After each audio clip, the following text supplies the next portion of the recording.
बिस्मिल्लाहिर्रहमानिर्रहीम। अस्सलाम वालेकुम नाजरीन, प्रोग्राम खबर की खबर के साथ मैं हूं आपका मेजबान डॉक्टर बुलंद इकबाल। नाजरीन, आज सबसे पहले हम बात करना चाहेंगे प्रोग्राम में सीएनजी के हवाले से, क्योंकि सारिफीन के लिए सीएनजी के हवाले से बुरी खबर है। यानी कल से 40 रुपए इजाफे के साथ सीएनजी अब तकरीबन 180 रुपए फी किलो फरोख्त की जाएगी। यहां आपको ये बताते चलें कि जो सीएनजी मालिकान हैं उनका ये कहना है कि फैसला कर लिया गया है कि अगर हुकूमत ने जीएसटी खत्म ना की तो 4 सितंबर से सूबे भर में स्टेशन बंद कर दिए जाएंगे। ना आपको बताते चले, हमारे जो सारिफीन हैं, जो यानी गाड़ियों को चलाने वाले हैं, चाहे वो कमर्शियल हो या वो घरेलू इस्तेमाल की गाड़ियां हो, एक बड़ी तादाद है जो कि जिनका इन्हिसार सीएनजी पे होता है। और यही वजह है कि जब सीएनजी की कीमत बढ़ाई जाती है तो फिर अशिया खुरोनोश से लेकर तमाम चीजों की कीमतें भी बढ़ जाती हैं। एक तरफ पेट्रोल की कीमतों में कमी का ऐलान किया जा रहा है तो दूसरी जानिब सीएनजी की कीमतों में न सिर्फ इजाफे का ऐलान किया जा रहा है बल्कि उसके साथ साथ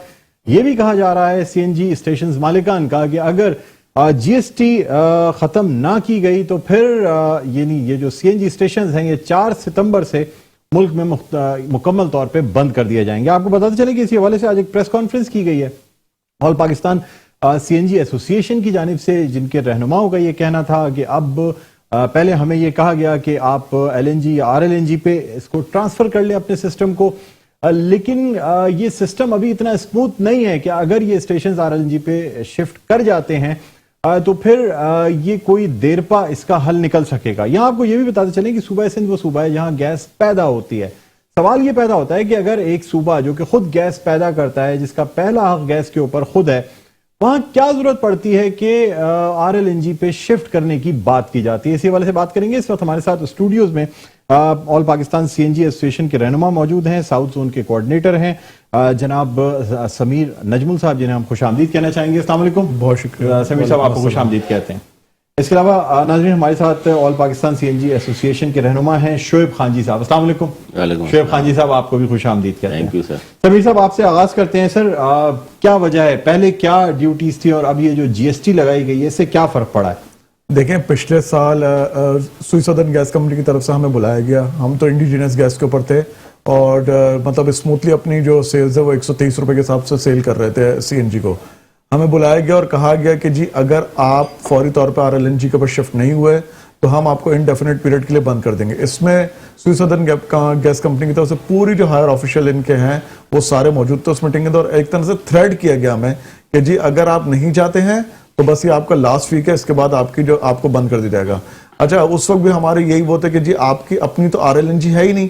सुई सदर्न गैस कंपनी की हालत यह है कि इस वक्त उनकी अपनी आरएलएनजी की एलोकेशन एक भी एमएमसीएफडी की नहीं है, लेकिन वो इलीगली हमें आरएलएनजी का सिर्फ इन्होंने क्या किया है, हमारा टैरिफ चेंज कर दिया, आरएलएनजी के ऊपर टैरिफ कर दिया है लोकल गैस की जगह।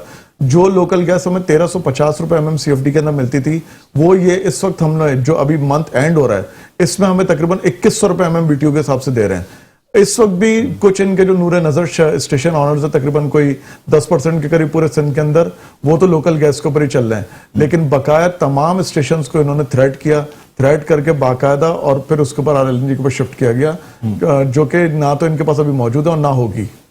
अच्छा शोएब खान जी साहब, आरएलएनजी पे बड़ी बातें भी हुई और ये कहा गया ये महंगे दामों खरीदी जा रही है, और कितनी कमी है इस वक्त सीएनजी की खासतौर पे सूबा सिंध में जिसकी वजह से हम आरएलएनजी पे जाने पर मजबूर हैं? बिस्मिल्लाहिर्रहमानिर्रहीम। नाबदु व नसल्ली अला रसूलिल करीम, अम्मा बाद। सबसे पहले तो सर आपका बहुत बहुत शुक्रिया, आपने हमें इस मौजू के लिए बुलाया, बहुत हॉट इशू था।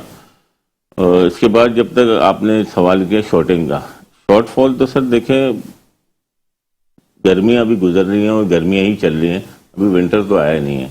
हमारे पास तकरीबन कोई 1800 एमएमसीएफडी का शॉर्टफॉल होता था, जिसके लिए 2 टर्मिनल बनाए गए 600 एमएमसीएफडी के, तकरीबन 650 की कैपेसिटी है तो 1400 हो जाते हैं। वो कभी भी टर्मिनल अपनी पूरी कैपेसिटी पे चले ही नहीं, ना कभी एलएनजी पूरी मंगवाई गई, ना कभी पूरी कैपेसिटी पे एलएनजी सप्लाई की गई। नंबर 1। नंबर 2, दूसरा सर ये एलएनजी जो है ये पंजाब के लिए मंगवाई गई थी, डेडिकेटेड लाइन उनके लिए बिछाई गई है, तो डायरेक्ट पंजाब ही जाती है। एसएसजीसी जो ऑन कर रहा है एलएनजी को, वो एलएनजी उनकी अपनी है ही नहीं। हमें तो इस इंडस्ट्री को बर्बाद करने के लिए, इसका खात्मा करने के लिए हमें एक ऐसा ऑप्शन दिया गया और हमें कहा गया कि जी आप लोकल गैस से विड्रॉ हो जाएं। हमने फॉर द स्टेक ऑफ आम पब्लिक, गवर्नमेंट ऑफ पाकिस्तान, हमें ये यकीन दहानी कराई गई कि जी हमारा कभी लोड शेडिंग नहीं होगी इस पे। उस वक्त हम सर 3 दिन हमें लोड शेडिंग होती थी और 4 दिन सीएनजी मिलती थी। हमने कहा चलें लोड शेडिंग भी खत्म हो जाएगी, ठीक है थोड़ा सा कर लेते हैं, मगर सर वो वादा ही क्या जो वफा हो जाए। कितने स्टेशन तकरीबन शिफ्ट हो गए आरएलएनजी पे? तकरीबन सर हमारे यहाँ 618 सीएनजी स्टेशन है, उसमें से सिर्फ 35 या 40 जो है वो लोकल गैस पे चल रहे हैं, बाकी सब के सब तमाम समझ लीजिए। जब आरएलएनजी पे शिफ्ट हो जाता है तो क्या फर्क पड़ता है? उसके बाद आपको अलग से रेट का टैंकर्स में रेट का फर्क है बहुत सारा, रेट का लाइंस फर्क अलग हैं या क्या है? कोई लाइन नहीं है सर, यही सब कुछ है। ये तो बस एसएसजीसी ने एक ड्रामा हमारे साथ किया हुआ है कि लोकल गैस हमें देते हैं और रेट हमसे एलएनजी का लेते हैं जो कि ज्यादा है। तो लिक्विड नेचुरल गैस और कंप्रेस्ड नेचुरल गैस में क्या डिफरेंस होता है? डिफरेंस सर ये देखें, लिक्विड नेचुरल गैस जो है ना, आप इसको समझने की कोशिश इस तरह करें कि गैस को एक जगह से दूसरी जगह शिफ्ट करने के लिए पाइपलाइन चाहिए होता है। बगैर पाइपलाइन के गैस एक जगह से दूसरी जगह शिफ्ट ही नहीं होती, क्योंकि मालिकूल से हवा में उड़ जाएंगे। तो दुनिया में पहले ऐसी कोई टेक्नोलॉजी नहीं थी, फिर जब ये दुनिया में टेक्नोलॉजी आई कि बगैर पाइप के गैस को एक जगह से दूसरी जगह शिफ्ट कर सकते हैं, तो सुई गैस को जो कि हमारी नेचुरल गैस है उसको एक सिस्टम के तहत लिक्विड में कन्वर्ट कर दिया गया। ठीक है। फिर वो किसी भी मुल्क में जाता है, फिर वहां पे एक और स्टेशन लगा होता है जिसे हम वहां पे डीगैसिफाई करते हैं दोबारा, और टर्मिनल होता है, उससे फिर लाइन में डाल देते हैं। तो ये एक नई इन्वेंशन थी, इसका फायदा सारी दुनिया ने उठाया, पाकिस्तान ने भी उठाया, मगर ये सर अभी भी शॉर्टफॉल हमारा पूरा नहीं हुआ और अभी विंटर सर पे। आरएलएनजी कहाँ से ली जाती है? ज्यादातर तो सर कतर से ही आती है, बाकी तो पूरी दुनिया जहां जहां जिस मुल्क में कंटेनर्स में आती है आरएलएनजी, उसके बाद फिर इसको डीलिक्विफाई किया जाता है। नहीं सर, लिक्विड की शेप में आती है, उसके बाद इसको डीगैसिफाई करते हैं। यहाँ टर्मिनल्स लगे हुए हैं कराची में, दो पोर्ट कासिम पे लगे हुए हैं, वो डीगैसिफाई करते हैं और एक लाइन होती है जिसमें डाल दिया जाता है, उस लाइन के थ्रू हमारे घरों में आ जाती है। मगर ये बड़ी फाइन क्वालिटी की गैस होती है, इसकी जीसी वैल्यू बहुत ज्यादा होती है और इसमें बहुत तो आप लोगों का कहना यह है कि जो आरएलएनजी पे यानी जो पंप्स शिफ्ट किए भी गए हैं वो भी सीएनजी पे ही चल रहे हैं, लेकिन सिर्फ आरएलएनजी का नाम दे दिया गया। बिल्कुल सर, ऐसे हुआ, ये हमारे साथ बहुत बड़ा धोखा किया गया है। हम तो ये समझ रहे थे कि शायद ऐसा नहीं होगा, मगर वाकईतन ये बहुत बड़ा हमारे साथ धोखा हुआ और इस धोखे में आके हम सिर्फ इस ब्याह पे इस धोखे में आए कि शायद जो है हम लोड शेडिंग से निजात पा जाएंगे, मगर इन्होंने फौरन हमारी लोड शेडिंग भी शुरू की, जिसकी वजह से सर हमारा कस्टमर सारा 15 दिन जब आप सीएनजी स्टेशन बंद रखेंगे तो कैसे कस्टमर सस्टेन करेगा? पब्लिक ट्रांसपोर्ट का बेड़ा गर्क हो गया सारा सर। हम अपने पीक टाइम पे सर 86 से 90 MMCFD गैस यूज करते थे पर डे। आज सर वो खत्म होके कम होते होते सिर्फ 16 से 17 MMCFD गैस हम अभी यूज कर रहे हैं। देखें सर सेल कहाँ चली गई, उसमें भी सर लोड शेडिंग, उसमें भी रेट इतना कर देना सर, ये तो समझ लें सीएनजी इंडस्ट्री जो है ना सर इस टाइम पे वेंटिलेटर पे। तो समीर साहब, जब 40 रुपए कीमत बढ़ाई जा रही है और फिर भी ये मुतालबा किया जा रहा है कि 17% जीएसटी जो है वो कम की जाए, इसके हवाले से क्या कहना चाहेंगे? नहीं देखें, ये इजाफा क्यों किया जा रहा है? तो आपकी तरफ से इजाफा किया जा रहा है? इजाफा देखें, एसोसिएशन को इजाफा नहीं कर रही। बेसिकली हो ये रहा है कि जो अगले महीने के लिए जो एक फोरकास्टेड प्राइस है ना ऑगरा की तरफ से, वो सिर्फ 125 रुपए की हमें सिर्फ गैस मिलेगी, उसके ऊपर 17% जीएसटी लगेगी तकरीबन 25 रुपए, तो ये हो जाएंगे 150। जब विदहोल्डिंग लगेगा तो तकरीबन 160 रुपए की तो सिर्फ गैस होगी। 19 रुपए इलेक्ट्रिसिटी कॉस्ट आती है 1 केजी को कन्वर्ट करने के लिए, तो 180 रुपए प्राइस तो ये सिर्फ गैस और बिजली की है। पिछले 3 माह से जो तमाम सीएनजी स्टेशन है सिंध के, वो on an average her station ने तकरीबन 5 लाख रुपए का लॉस किया है, सिर्फ इसलिए कि अपने कस्टमर को किसी तरीके से बचाया जा सके। अच्छा। जब पहले इन्होंने हाईएस्ट इस वक्त जितनी भी गैस महंगी आ रही है वो सिर्फ जो महंगी गैस बेची जा रही है वो सिर्फ सीएनजी सेक्टर को, बाकी अगर आप देखें पंजाब के अंदर जो ओगरा की जानिब से रिटेल प्राइस क्या रखी गई है? ओगरा की तरफ से सीएनजी की रिटेल प्राइस सेट नहीं की जाती। रिटेल वो एक सिर्फ प्राइस दे देते हैं कि जी गैस की प्राइस जो है वो हमारी तरफ से आपको ये, अब आप अपने खर्चे उसके ऊपर जोड़ के और आप अपनी एक सेट कर लें।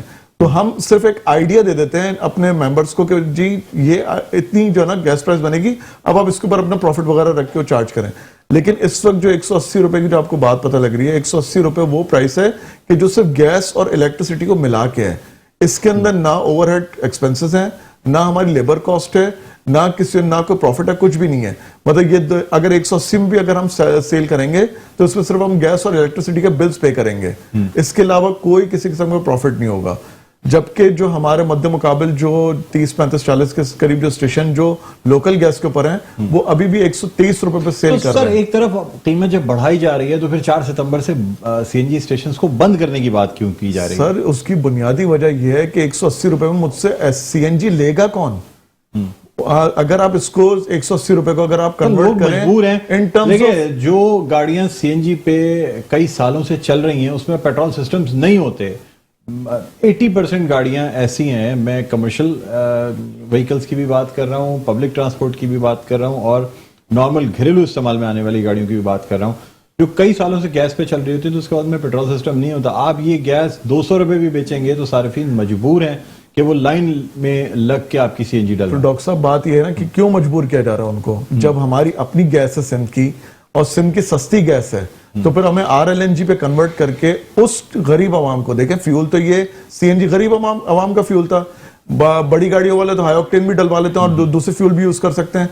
सीएनजी तो स्पेसिफिकली लाया इसलिए गया था कि गरीब आवाम को वजारत पेट्रोलियम से कोई बात हुई है आपकी? वजारत पेट्रोलियम से हमारी बात हुई और हमने अपील की है खासतौर पर फाइनेंस मिनिस्ट्री से कि जी आप कम से कम 3 महीने या 4 महीने के लिए जो 17% GST जो कि पहले 5% था, जो इन्होंने इस फाइनेंशियल ईयर के अंदर बढ़ा के 17% कर दिया, उसको फिलहाल, क्योंकि ये जीएसटी तो सूबाई मैटर है ना? नहीं, तो सिंध रेवेन्यू बोर्ड की नहीं सर, नहीं, ये फेडरल गवर्नमेंट की तरफ से जीएसटी चार्ज होती है, FBR करता है। वो हमने कहा है कि जी फिलहाल सस्पेंड किया जाए। हमारा जो है सिंध गवर्नमेंट से, प्रोविंशियल गवर्नमेंट से, हमारे सेक्टर का किसी किस्म का नेशनल रिसोर्सेज पे फेडरल गवर्नमेंट जी, तो हमने इनसे कहा कि एटलीस्ट 4 से 5 महीने के लिए, क्योंकि जो RLNG जो महंगी आई है ये हमारी वजह से नहीं आई है, ये गवर्नमेंट के अपने इश्यूज हैं जिनकी वजह से इतनी महंगी आई है। तो उन इश्यूज का बर्डन हम और हमारे जो कस्टमर है वो क्यों उठाए? वो ना उठाए। 17% GST मुअत्तल की जाए, फिलफौर सस्पेंड किया जाए। सेकेंडली फौरी तौर पे हमें, जैसे कि इन्होंने पंजाब के टेक्सटाइल सेक्टर को इन्होंने $6.5 में फिक्स किया हुआ है कि जी 6.5, चाहे वो $15 का है चाहे $20 का है, पंजाब के टेक्सटाइल सेक्टर को $6.5 की देंगे। इसी तरीके से ये सीएनजी सेक्टर चाहे वो सिंध का हो चाहे पंजाब का हो, दोनों को एक फिक्स प्राइस करें, फिक्स प्राइस कर दी जाए, सब्सिडी दे दी जाए। अशोक खान साहब क्या कहना चाहेंगे? मैं आपको बताऊं थोड़ा सा और भी डिटेल में, समीर भाई ने तो बहुत अच्छा तरीके से डिटेल दी। देखिए सर, मुशर्रफ दौर में ये बिजनेस आया और गवर्नमेंट ने हम लोगों को खुद से बुलाया कि आप लोग आओ इस सेक्टर में काम करें। जब इतनी फैसिलिटी दी, सीएनजी की मशीनरी को टैक्स फ्री किया, सब कुछ किया, हम गए। उस वक्त सर हमसे गवर्नमेंट ने, उस वक्त भी उसके बाद तमाम गवर्नमेंट हमसे ये वादा करती थी कि हमेशा सीएनजी और पेट्रोल के रेट में 70-30 का रेशो रहेगा। हमने कहा ठीक है, रेशो रहेगा, सीएनजी सस्ती होगी तो लोग डलवाएंगे ना। आज सर 2021 में बैठ के हम कहते हैं कि पेट्रोल सस्ता है और सीएनजी महंगी है। आप मुझे बताओ कौन डलवाएगा सीएनजी? सेंस ही नहीं बनती ना सर। तो वो वादे कहाँ गए, वो हमारे साथ मुआहदे कहाँ गए कि जी वक़ा करेगा, उल्टा कर दिया। अब तो सर मुल्क में जो हमारी नेचुरल गैस है उसकी कमी भी तो हो रही है ना, फोरकास्ट भी की जा रही है कि अगर तेजी से गैस कंज्यूम होती रही तो हम फिर शायद गैस पैदा करने की पोजीशन में ना रहें। ये बात भी तो दुरुस्त है ना सर? एक बहुत बड़ी मिथ है, एक बहुत बड़ी मिथ है जो मैं आपके नाजरीन तक पहुंचाना चाहता हूं। वो मिथ ये है कि जी तमाम जो सारा बर्डन डाला जाता है ना वो सीएनजी सेक्टर पे डाला जाता है कि जी जैसे सीएनजी सेक्टर सारी गैस खा गया। ऐसा नहीं है, ये बिल्कुल एक सफा झूठ है। जिस वक्त सिंध की प्रोडक्शन 2700 MMCFD थी, हम उस वक्त सिर्फ 90 MMCFD यूज कर रहे थे, जो कि तकरीबन को 3% के करीब बनता है उसका। 1250 MMCFD का नेटवर्क था। प्रोडक्शन कितनी है इस वक्त तकरीबन कोई 2100 MMCFD के करीब इनकी प्रोडक्शन है। लेकिन आपकी कंजम्पशन कितनी? हमारी कंजम्पशन इस टाइम पे सिर्फ कोई 22 या 23 MMCFD रह गई है। ठीक है। और जो कि इंडस्ट्रियल सेक्टर को कितनी दी जाती है? इंडस्ट्रियल सेक्टर के अंदर भी एक सेक्टर ऐसा है कि जिसको सबसे ज्यादा गैस दी जाती है, वो है कैप्टिव पावर। कैप्टिव पावर सबसे ज्यादा, जो ये कैप्टिव पावर को एक जमाने में गैस इसलिए दी गई थी क्योंकि आपके बिजली का बहरान था। तो फैक्ट्रीज को इलेक्ट्रिक को भी इन्हीं रेट्स पे सीएनजी दी जाएगी? नहीं सर, वो लोकल रेट देखें सर, ये पहला मुल्क है, पाकिस्तान ऐसे मुल्कों में एक वाहिद मुल्क है जहाँ गैस से बिजली बनाई जा रही है। बाकी सारी दुनिया में सर हाइड्रल भी है, ये हाइड्रल से कहना ये है कि इलेक्ट्रिक को यानी किस रेट पे उनको दी जाती है? नहीं सर, उनके तो बहुत रेट कम है, हमसे तो बहुत कम है सर। देखिए के इलेक्ट्रिक को जो भी दिया जाएगा वो 3 महीने बाद फ्यूल एडजस्टमेंट सरचार्ज के नाम पे आपसे ले लेंगे। वो तो उनसे तो आप ये कह ही नहीं सकते कि जी आपसे अब जैसे मेरा अपना बिल है, जो बिल मेरा 27 रुपए 28 रुपए यूनिट आता था, जी। वो इस महीने तकरीबन 38 रुपए यूनिट आया। क्यों? एक उन्होंने उसके ना कॉलम बढ़ा दिया कि जी आपके ऊपर फ्यूल एडजस्टमेंट सरचार्ज लगा है। मेरी पूरी कैलकुलेशन जो 3 महीने 6 जनवरी में मैंने सीखी थी, वो सब लॉस में आके खड़ा हो गया। ठीक है जी, बहुत बहुत शुक्रिया समीर नजमुल साहब, आप तशरीफ लाए। शोएब खान जी साहब, आपका बहुत बहुत शुक्रिया। नाज़रीन, उम्मीद करते हैं कि ये जो बहरान है ये ख़त्म हो सके, और ख़ासतौर पे सिंध में जब अपनी गैस पैदा होती है तो फिर इस तरीके से सीएनजी स्टेशंस पर यानी गैस की सप्लाई को कम करना, रेट्स का बढ़ाना एक बहुत ही तशवीश तलब बात है। तो अब हम उम्मीद यही कर सकते हैं कि सीएनजी स्टेशंस को कुछ रिलीफ फराम किया जाएगा ताकि 4 सितंबर से जो सीएनजी स्टेशन बंद करने की बात की जा रही है ये ना हो सके। बहरहाल यहाँ पे एक ब्रेक लेना चाहेंगे, वक्फे के बाद दोबारा आपकी खिदमत में हाजिर होते हैं। देखते रहिए प्रोग्राम खबर की खबर। जी नाज़रीन, वेलकम बैक। एक दफा फिर आपको खुशामदीद कहते हैं प्रोग्राम में खबर की खबर। मैं हूं आपका मेजबान डॉक्टर बुलंद इकबाल। नाज़रीन, अब हम कुछ बात करना चाहेंगे बारिशों की पेशनगोई के हवाले से। महकमा मौसमियात की जानिब से ये पेशनगोई जारी कर दी गई है कि कराची और उसके जो मुल्का इलाके हैं वहां 1 सितंबर से 5 सितंबर तक बारिशों का इम्कान है। किस कदर बारिश होगी, कराची वाले एक तरफ तो अब्र रहमत की दुआएं भी करते हैं, लेकिन दूसरी जानिब बारिश से खौफजदा भी हो जाते हैं। उसकी सबसे बड़ी वजह यह है कि आज से तकरीबन 1 साल कबल जो है वो 27 अगस्त के दिन कराची में शदीद बारिशें हुई और उन बारिशों के नतीजे में पूरा शहर डूब गया था। यही वजह है कि अब कराची के शहरी बारिश का नाम सुनते ही पहले अपने घर में पानी ना आने का इंतजाम करते हैं, खासतौर पे ऐसे इलाके जो पिछले साल ज़ेरे आब आ गए थे। इसी वाले से हम बात करना चाहेंगे। इस वक्त हमारे साथ माहिर मौसमियात यानी जो मेट्रोलॉजिस्ट मौजूद हैं, वेदर एक्सपर्ट मौजूद हैं, जवाद मेमन साहब हमारे साथ वीडियो लाइन पर ज्वाइन कर रहे हैं। अस्सलाम वालेकुम जवाद मेमन साहब, आपको खुशामदीद कहते हैं सर प्रोग्राम में। जी वालेकुम अस्सलाम, बहुत शुक्रिया सर।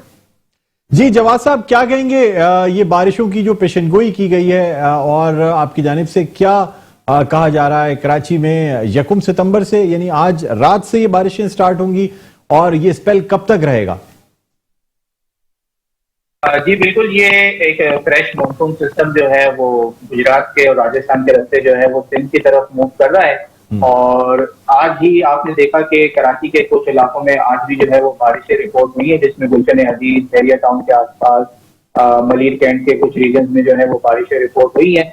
और आज रात से जो है ये सिस्टम काफी हद तक एक्टिव हो जाएगा, जिसमें थरपाकर, उमरकोट, इस्लामपुर, नगर पार्कर रीजन और सिंध के काफी सारे रीजन में जो है ये एक्टिव हो जाएगा।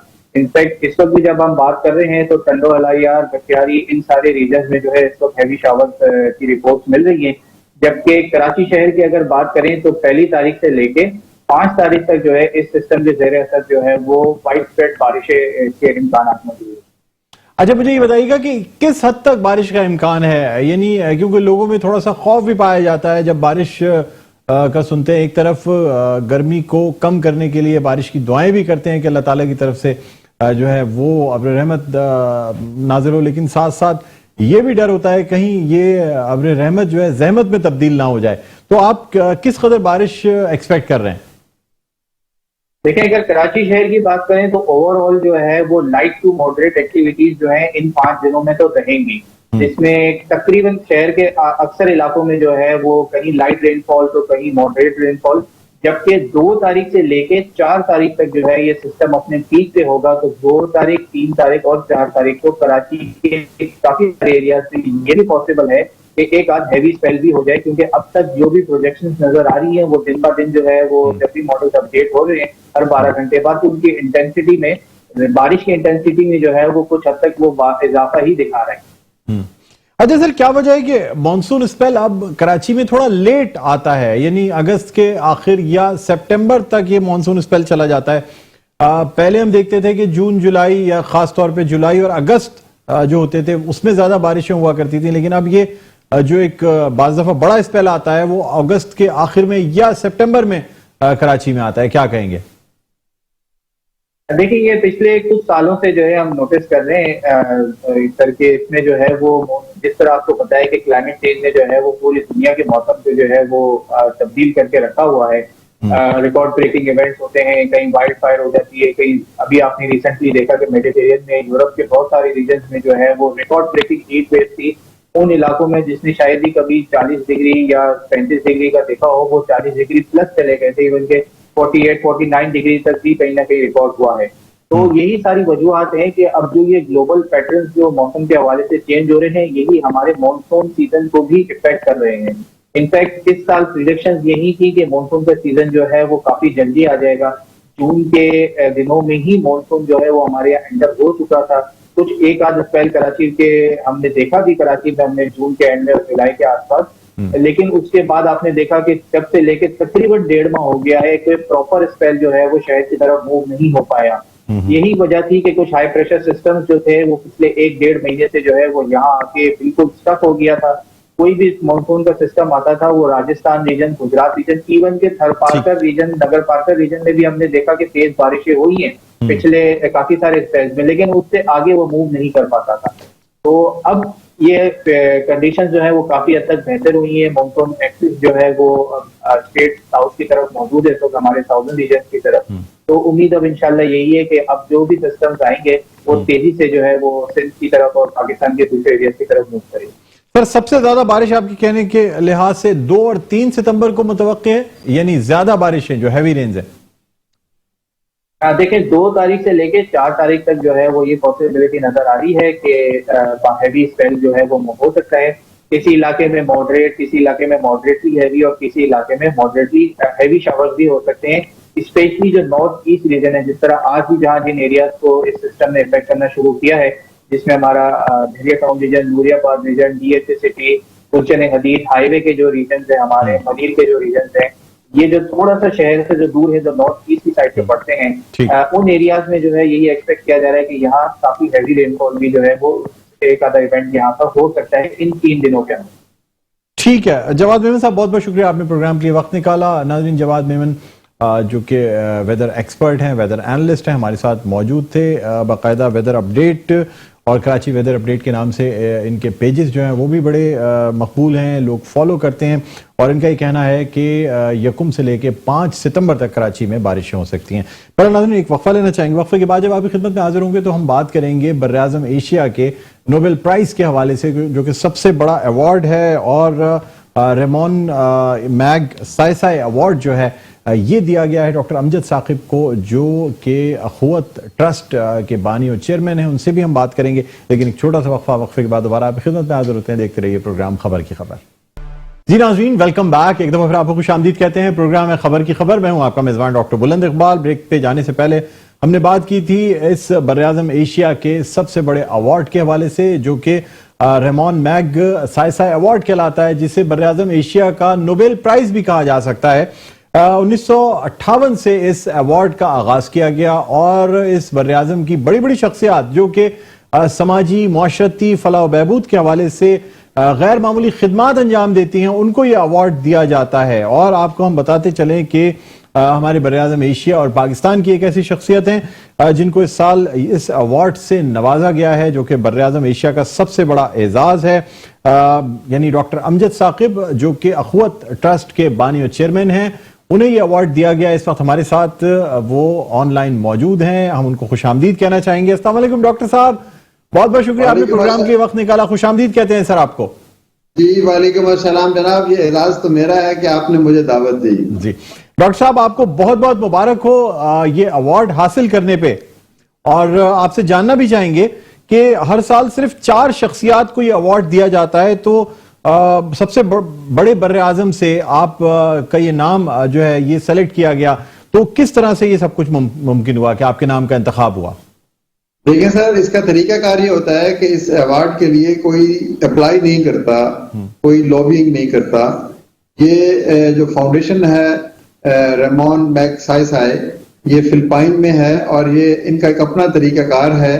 ये अपने जराए से मुख्तलिफ ममालिक में, एशिया भर में सर्च करते हैं कि कोई शख्स या कोई अदारा ऐसा है जिसने सेल्फलेस तरीके से इंसानी खिदमात का कोई बड़ा कारनामा किया हो, पॉवर्टी के हवाले से, तालीम के हवाले से, बाकी मामलात के हवाले से। तो यूं ये खुद से मुंतखब करते हैं। कोई एक आध हफ्ता पहले मुझे उनकी तरफ से फोन आया कि हमने कोई 700 सफ़ों पर बड़ी मुश्तमिल एक किताब आपके ऊपर तैयार की है, रिसर्च की, माशाल्लाह। जिसके बारे में सारे कुछ मौजूद है, तो उसकी बुनियाद पर हमने ये फैसला किया है कि इस साल ये अवार्ड हम आपको देंगे। तो it was a news for me. मुझे इस अवार्ड के बारे में तो इल्म था, लेकिन ये मुझे नहीं पता था कि ये अवार्ड मुझे मिल सकता है, क्योंकि मैंने एक बात मैं आपसे अर्ज करूं कि जिंदगी में अल्हम्दुलिल्लाह कोई भी काम दुनियावी रिवार्ड के लिए नहीं किया। आज तो होती है इंसान को कि उसको नेक नामी मिले, लेकिन कोई अवार्ड मतमय नजर नहीं था। असल अवार्ड यही है कि किसी के चेहरे पे मुस्कुराहट आ जाए और किसी का कोई दुखा हुआ दिल जो है वो उस पे कोई मरहम पड़ जाए। अल्टीमेट रिवार्ड तो आपका मेरा इस दुनिया का रब्बुल इज्जत के पास है। तो ये कोई हमारी ऐसी ख्वाहिश नहीं थी, लेकिन बहरहाल इसका फायदा ये होगा कि बैनुल-अक़वामी सतह पर पाकिस्तान के वकार में इजाफा होगा। कि देखें 40 ममालिक में से पाकिस्तान को मेरे ख्याल 14-15 साल के बाद ये अवार्ड मिला, तो फिर ये है कि मवाखात का पैगाम आम होगा। बगैर सूद के जो हमने काम किया उसके बारे में लोगों को मालूमात मिलेंगी। पाकिस्तान की जो एक असल तस्वीर है अमानत, दयानत, दर्दमंदी की, जिसके आप खुद इतने बड़े अलमबरदार हैं, तो उसके बारे में लोगों को मालूम होगा। तो इस हवाले से मुझसे किसी ने पूछा कि ये आप अवार्ड किसको, आपके अवार्ड के बारे में क्या कहते हैं, तो मैं कहता हूँ कि ये अवार्ड जो है ये मेरा नहीं है, ये पाकिस्तानी कौम का है, ये हमारे वतन अजीज का है, ये इसमें हर उस शख्स का है जिसने अखुवत के तसव्वुर से मोहब्बत की और हमें आगे बढ़ने में मदद अता करी।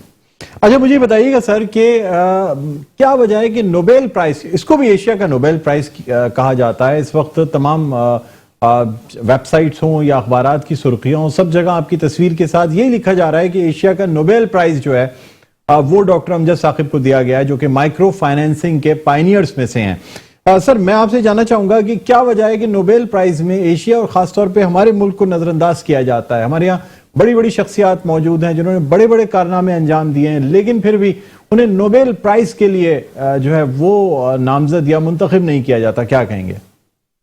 देखिए, ये नोबेल प्राइज की पॉलिटिक्स भी होती है, इसके लिए लॉबिंग भी होती है, इसके लिए जाती चॉइसेस भी होती हैं। हमें बदगुमान नहीं होना चाहिए। हो सकता है जो ये अवार्ड के मुस्तहिक हैं उन्होंने हमारे से कोई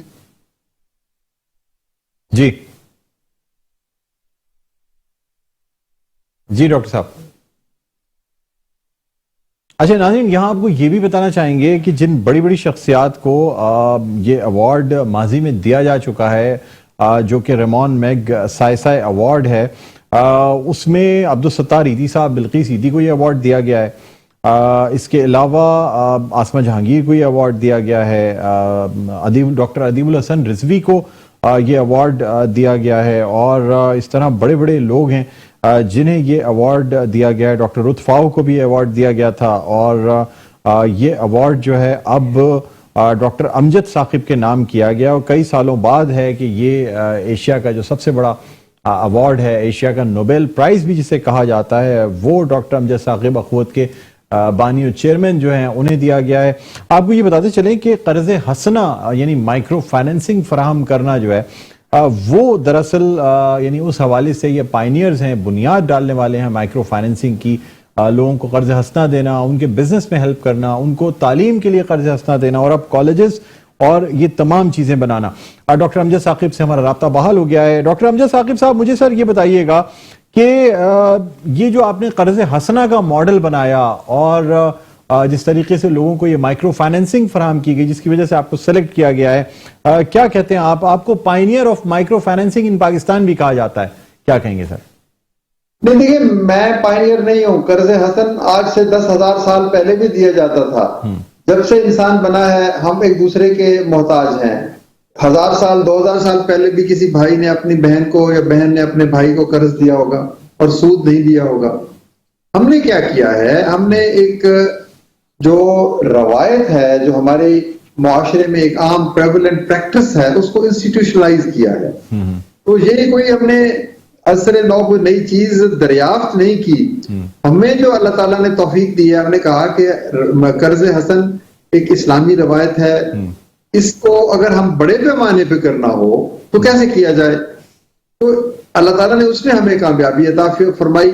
और मैं समझता हूं कि अल्लाह ताला ने कुरान पाक में फरमाया कि मैं सूद को घटाता हूं और सदकात को बढ़ाता हूं। तो ये एक सदकात का निजाम है कि सदकात के तवस्सुत से एक कर्ज हसन फंड बना और उस फंड में से बगैर सूद के कर्जे गए, वापस आए, फिर गए, फिर वापस आए और यूं चंद हजार से बढ़ते बढ़ते 150 अरब तक पहुंच गए। माशाल्लाह।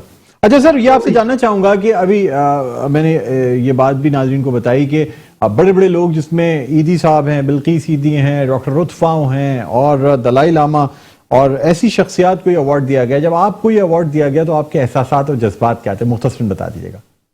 मैं तो जी अपने रब के हुजूर सजदारेज हुआ और उसका शुक्र अदा किया कि उसने हमें ये तौफीक अता फरमाई। देखिए, ये काम की तौफीक भी वो देता है और फिर उसके ऊपर इनाम भी वो देता है। बेशक। तो ये जो कुछ भी है ये अल्लाह ताला का करम है, उसका रहम है।